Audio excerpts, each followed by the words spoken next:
ਤੁਸੀਂ देख रहे हो दैनिक सवेरा टीवी। मैं हाँ संदीप शर्मा। ਸਾਇੰਸ ਨੇ ਇੰਨੀ ਤਰੱਕੀ ਕਰ ਚੁੱਕੀ ਕਿ ਅੱਜ ਕੱਲ੍ਹ ਹਰ ਜਿਹੜੇ ਮੈਡੀਕਲ ਸਾਇੰਸ ਦੇ ਵਿੱਚ ਇੱਕ ਨਵੀਂ ਤਕਨੀਕ ਸਾਹਮਣੇ ਆਉਂਦੀ ਹੈ ਜਿਸ ਦਾ ਫਾਇਦਾ ਆਮ ਇਨਸਾਨ ਨੂੰ ਮਿਲਦਾ।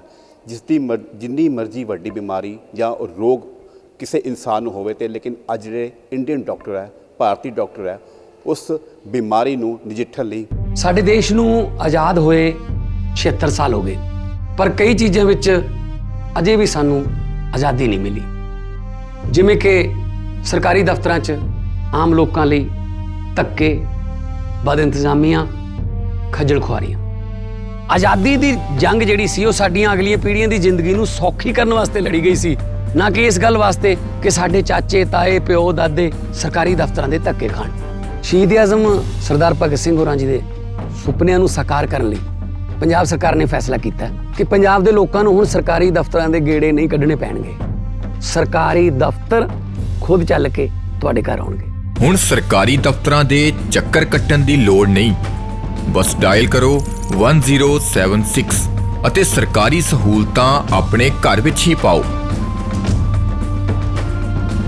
ਪੰਜਾਬ ਦੀ ਭਗਵੰਤ ਮਾਨ ਸਰਕਾਰ ਤੁਹਾਡੇ ਦੁਆਰ। ਹਮੇਸ਼ਾ ਤਿਆਰ ਰਹਿੰਦੇ ਆ ਕਿਉਂਕਿ ਨਵੀਂ ਟੈਕਨੋਲੋਜੀ ਨਾਲ ਭਾਰਤੀ ਡਾਕਟਰ ਹਮੇਸ਼ਾ ਹੀ ਵਿਦੇਸ਼ਾਂ ਦੇ ਵਿੱਚ ਆਪਣੀ ਇੱਕ ਨਵੀਂ ਛਾਪ ਛੋੜਦੇ ਆ। ਇਸੇ ਨਾਲ ਹੀ ਤੁਹਾਨੂੰ ਦੱਸਦੇ ਅੱਜ ਜਿਹੜੀ ਰੋਬੋਟਿਕ ਜਿਹੜੀ ਸਰਜਰੀ ਇੰਡੀਆ ਦੇ ਵਿੱਚ ਕਾਫੀ ਪ੍ਰਚਲਨ ਇਸ ਦਾ, ਅਤੇ ਮੇਰੇ ਨਾਲ ਅੱਜ ਮੌਜੂਦ ਹੈ ਡਾਕਟਰ ਰੋਹਿਤ ਡਡਵਾਲ ਜੀ, ਜਿਹੜੇ ਯੂਰੋਲੋਜਿਸਟ ਰੋਬੋਟਿਕ ਦੇ ਸਰਜਰੀ ਦੇ ਮਾहिर है। तो गलबात कर रहे हैं जिस आज के किडनी रोग आते हैं उन्होंने बारे गलबात करते हैं। सबसे पहले स्वागत है आपका दैनिक सवेरा। Thank you Sandeep ji, thank you so much. कैसे डॉक्टर साहब आज की टेक्नोलॉजी है मेडिकल लाइन में, नई रोबोटिक सर्जरी एडवांस होती जा रही है, कैसे पहले लैप्रोस्कोपी थी, इसमें क्या दोनों में अंतर है? देखिए, इसके बारे में मैं थोड़ा टाइम लूँगा। सबसे पहले तो हमारे पास सर्जरी का जब ओरिजिन हुआ तो हमारे पास ओपन सर्जरी ही थी। एक ओपन सर्जरी का मतलब कि इंसीजन देते थे, चीरा लगाते थे और अंदर से बीमारी को निकाल के। धीरे धीरे देखा गया कि छोटी छोटी बीमारी के लिए भी हमें बड़े बड़े चीरे लगाने, जैसे किडनी हमारी बिल्कुल बैक में एसोसिएटेड होती है, पूरी पीठ में पीछे जाके होती है, वहाँ तक पहुँचने के लिए हमें इतना बड़ा इंसीजन लगा देना पड़ता था और छोटी सी बीमारी निकालने के लिए। फिर उसके लिए इजाद हुआ दूरबीन का, कि जिसमें दूरबीन डालेंगे हम और 2 छेद करेंगे और छोटी छोटी ऑपरेशन करके उतना कर इंसीजन देंगे जितना कर अंदर से बीमारी निकालनी है। अब उससे भी ज़्यादा एक स्टेप हायर हम चले गए हैं कि हमने रोबोट का इजाद किया है। अब दूरबीन के ऑपरेशन में क्या होता था कि एक बंदा दूरबीन पकड़ के खड़ा रहता था और एक सर्जन ऐसे उसको ऑपरेशन करते थे लेप्रोस्कोपी।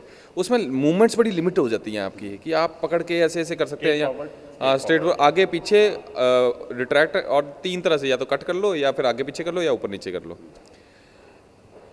हमने ये चीज़ें देखी तो हमने एक रोबोट का वो किया, आविष्कार किया। हमने तो नहीं, अमेरिका ने किया है वैसे तो। It is a pinnacle of human achievement in cases of surgery. मतलब जो हमने ह्यूमन एलिमेंट था जिसमें वो पकड़ के खड़े रहते थे और मूवमेंट्स वगैरह होती थी, वो सब एलिमिनेट करके एक मशीन बना दी जो कि रोबोट के इंस्ट्रूमेंट जिसके अंदर फिक्स होंगे और वो जाएंगे। उसके अलावा हमने दूसरा देखा था कि मूवमेंट्स बड़ी लिमिटेड होती है, जैसे मैंने आपको बताया। तो मूवमेंट्स को इंक्रीज़ करने के लिए हमने एक एंडो रिस्ट इंस्ट्रूमेंट बनाए, जो कि पतले पतले इंस्ट्रूमेंट है, जो कि शरीर के अंदर जाके बिल्कुल हाथ की तरह काम करते हैं। एंडो रिस्ट के बोलते हैं उनको। तो आप ये समझ लो, रोबोट में आपके पतले पतले इंस्ट्रूमेंट है, पतले पतले हाथ हैं आपके, 8 mm के। 8 mm कितना होता है? 1 सेंटीमीटर से भी छोटे। तो 1 सेंटीमीटर से छोटे पतले पतले हाथ हैं जो कि पूरी सर्जरी आपकी करके आ जा रहे हैं।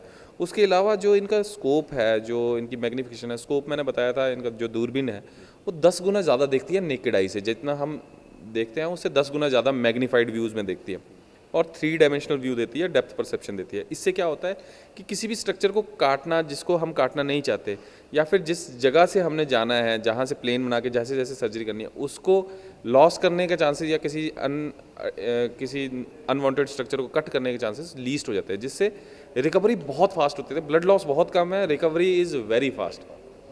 जी, कैसा देखते हो आज की देर में जब भी कोई पेशेंट हो, अगर कोई डॉक्टर उसको बोलता है ये आपकी तो सर्जरी होगी, तो एकदम पेशेंट के पहले तो उसका दिमाग में चल जाती, मैं ऑपरेशन होगा, उसके दिमाग में ऐसी थोड़ी घबराहट होती है, उनके अटेंडेंस में भी, पेरेंट्स में भी।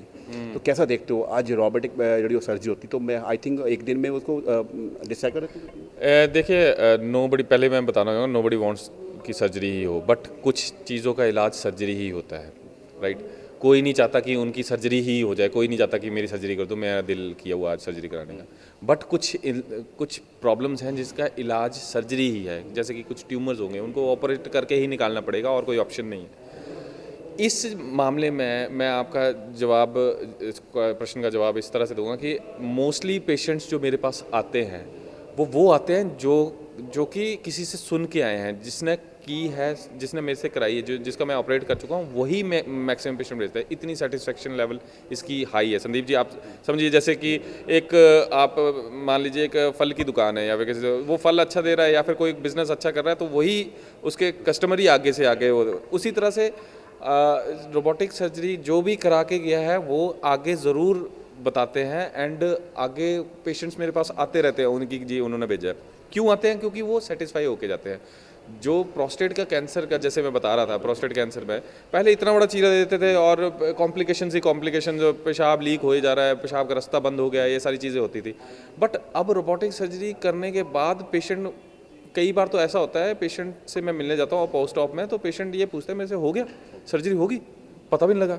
तो ये मज़ा तो इसी चीज़ का है ना कि करने के बाद आपको ऐसा लगे कि हाँ, हफ्ते बाद आप बोल ना सको कि बंदे को यार सर्जरी हुई है, देखो, मज़ा इसी चीज़ का है। तो ये चीज़ें रोबोटिक सर्जरी द्वारा काफ़ी ज़्यादा संभव हो चुकी हैं। रोबोटिक सर्जरी में ये भी होता है भाई, इसमें ब्लड लॉस माइनस जैसे हल्का से ज़्यादा नहीं होता है इसमें। ब्लड लॉस देखिए ओपन और लेप्रोस्कोपिक सर्जरी में जितना होता है उससे बहुत कम होता है, इसमें लीस्ट होता है, मैंने बताया आपको, क्योंकि इसमें मैग्नीफिकेशन अच्छी है, स्ट्रक्चर को इंजर करने के चांसेस बहुत कम है। तो इसमें जो बाकी जो मोडेलिटीज़ है ओपन लेप्रोस्कोपी से ज़्यादा आसान भी है ये करना, और ज़्यादा कम कॉम्प्लिकेशंस भी हैं इसमें। आज के दौर में ज़्यादा प्रोस्टेट के कैंसर काफ़ी देखने पेशेंट आ जाते हैं। इसके अलावा महिलाओं में भी ये प्रॉब्लम आती है, यूरिन की प्रॉब्लम आ जाती है, इनका यूरिन बंद हो जाता है। ऐसी स्थिति में कैसे आप इसको देखते हो? देखिए, ये तो पेशेंट के डिपेंड करता है, पेशेंट के सिम्टम्स कैसे हैं, मेल है फीमेल है, उम्र क्या है, उसकी हैबिट्स कैसी है, कितना वाटर इनटेक ले रहे हैं, स्मोकर है कि नहीं है, कैसी डाइट है, कौन सी जगह से आता है, क्या डेमोग्राफी है, पहाड़ी एरिया से आता है, पॉल्यूटेड एरिया से आता है, ये सारी चीज़ें हैं इसकी। बट एक किसी पेशेंट को जनरलाइज करके आप उसको डायग्नोज नहीं कर सकते। हर पेशेंट को आराम से अलग बताते ना संदीप जी कि हर प्रभु ने हर किसी को अलग से बनाया, हर everybody is unique in its own sense. तो उसी तरह से हर पेशेंट को उसके सिम्टम्स और उसके साइंस को देख के ही हम आगे प्रोसीड करते हैं, उस हिसाब से हम उसको ट्रीट करते हैं। बार बार आपने माना भी ये रोबोटिक सर्जरी में ब्लड लॉस कम होता है, और एक मोस्टली एक दिन में उसको आप डिस्चार्ज भी कर देते हैं। डिपेंड करता है पेशेंट की कंडीशन पर, ठीक है, 2 दिन में 3 दिन में हो सकता है, एक हफ्ते। सक्सेस रेट क्या है? देखिए, सक्सेस रेट आज तक तो जितने भी मैंने किया सभी एवरीबॉडीज भगवान की तरह से ठीक है। एंड जो कॉम्प्लिकेशन रेट्स हैं वो ओपन और लेप्रोस्कोपी में इससे डबल या ट्रिपल है, मतलब कि उनसे जितनी कॉम्प्लिकेशन ओपन और लेप्रोस्कोपी में होती है उससे हाफ से भी कम होती है इसमें, जो प्रैक्टिकली मैंने देखा है। Every patient is satisfied, everybody is fine. As a surgeon जैसे लोग होते हैं आज के दौर में, लेप्रोस्कोपी, ओपन सर्जरी या रोबोटिक सर्जरी, पेशेंट को क्या कहाँ पर जाना चाहिए एज़ पर उनके जो ट्रीटमेंट होता है? संदीप जी, इसका ना मैं आपको बताऊंगा। रोबोटिक सर्जरी जो है अभी इंडिया की नहीं है मेड, ये अमेरिकन मेड है, तो हमें अनफॉर्चुनेटली सारा कुछ इंपोर्ट करना पड़ता है। इंपोर्ट अगर करेंगे तो उस पर इंपोर्ट ड्यूटी लगेगी, वो कॉस्ट उसकी बढ़ जाएगी। जब तक हमारा, जैसे प्रधानमंत्री जी ने मेक इन इंडिया का चलाया हुआ, तो जब तक हमारे यहाँ अपना नहीं बनता तब तक हम will be dependent upon the outsource जो भी हम बाहर से आते हैं। तो रोबोटिक सर्जरी सिंस ये महंगी है तो हम इसको उन्हीं चीज़ों में करते हैं जहाँ पे इसकी इंडिकेशन है, जैसे किडनी के ट्यूमर्स हो गए, मोस्टली कैंसर्स के लिए, prostate cancer, bladder cancer, kidney cancer, pyeloplasty, जो इंडिकेटेड है, जो टाइम टेस्टेड है कि हाँ भैया इसके लिए बेस्ट मॉडलिटी है। कुछ चीज़ें हैं जैसे कुछ छोटी सर्जरी हैं, उसके लिए हम रोबोट का यूज़ करने लग जाएंगे तो वो डजंट मेक सेंस। तो हमेशा वहीं पे हम यूज़ करते हैं जहाँ पे इसकी इंडिकेशंस हैं, जहाँ पे इंडिकेटेड नहीं है वहाँ नहीं करते। अगर पंजाब की बात करें तो क्या लगता है आपको, लगता है आपको आज की दौर में जो प्रोस्टेट के जो कैंसर में पेशेंट ज़्यादा शुरू हुए, क्या रीज़न हो सकता है इसके पीछे? देखिए, रीज़न इसका ये है कि prostate cancer is related to age. जितना लोग ज़्यादा जिएंगे उतना ज़्यादा प्रोस्टेट कैंसर आएगा। पहले तो देखिए ऐसा था, एवरेज एज ही इंडिया की at the, if I am not wrong, आपको पता होगा मेरे से, आज़ादी के टाइम पे 40-50 थी एवरेज एज। अब ये बढ़ के 65-60 डेवलप्ड कंट्रीज़ के मुकाबले में आई है। That is all thanks to our medical fraternity and all जो भी हम कर रहे हैं। जैसे ये prostate cancer 7th and 8th 70s and 80s में ज़्यादा होता है, राइट। जैसे जैसे उम्र बढ़ती है वैसे वैसे ही होने के चांसेस, एक्वायर करने के चांसेस ज़्यादा होते हैं। पहले तो पता ही नहीं होता था कि दादाजी को क्या हुआ, क्यों चले गए। अब ये है कि हमारे पास ये टेस्ट है, जैसे एक PSA मैंने बताया था पहले कि PSA का एक टेस्ट है, 200-300 रुपये का टेस्ट होता है, साल में एक बार कराना है। अगर वो हाई आए तो प्रोस्टेट कैंसर की तरफ इंडिकेट कर सकता है। वो प्रोस्टेट कैंसर होगा नहीं होगा ये नहीं बता सकता, पक्का नहीं बता सकता, बट हाँ ये ज़रूर इंडिकेट करेगा, जाओ डॉक्टर को दिखाओ भैया ज़्यादा है, ठीक है जी।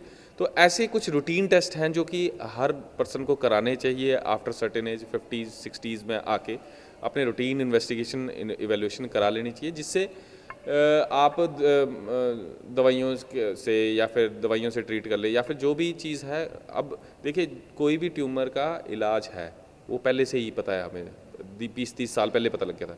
कैंसर का एक इलाज है, अर्ली डायग्नोसिस अर्ली ट्रीटमेंट।